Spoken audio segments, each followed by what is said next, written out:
Imagine a country smaller than New York City, with no oil, no natural resources, not even enough water of its own. Yet today, it's one of the richest and safest nations on Earth. This is the story of Singapore. When Singapore became independent in 1965, many experts predicted failure.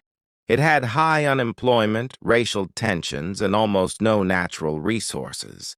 It was expelled from Malaysia and left to survive on its own. But everything changed under one leader, Lee Kuan Yew. Lee believed that even without natural resources, a country could succeed with discipline, education, and zero tolerance for corruption. First, he tackled corruption head-on. Singapore created one of the cleanest governments in the world.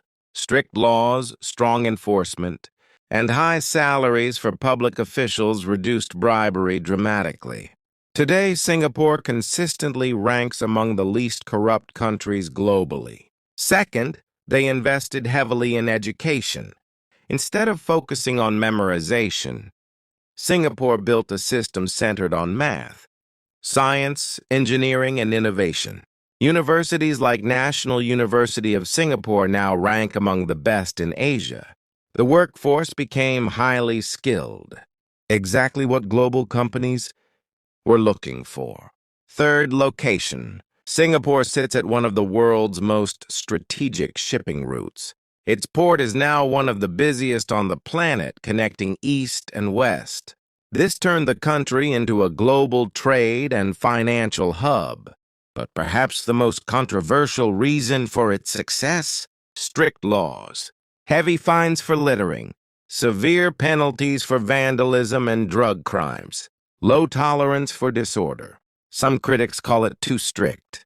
Supporters call it effective. The result? One of the safest cities in the world with one of the highest GDPs per capita in Asia. Singapore proves something powerful. Natural resources don't guarantee success. Leadership, long-term planning, and human capital do. From a struggling island to a global powerhouse in just a few decades, Singapore's rise is one of the most remarkable economic stories of the modern world. So the real question is, what can other nations learn from Singapore?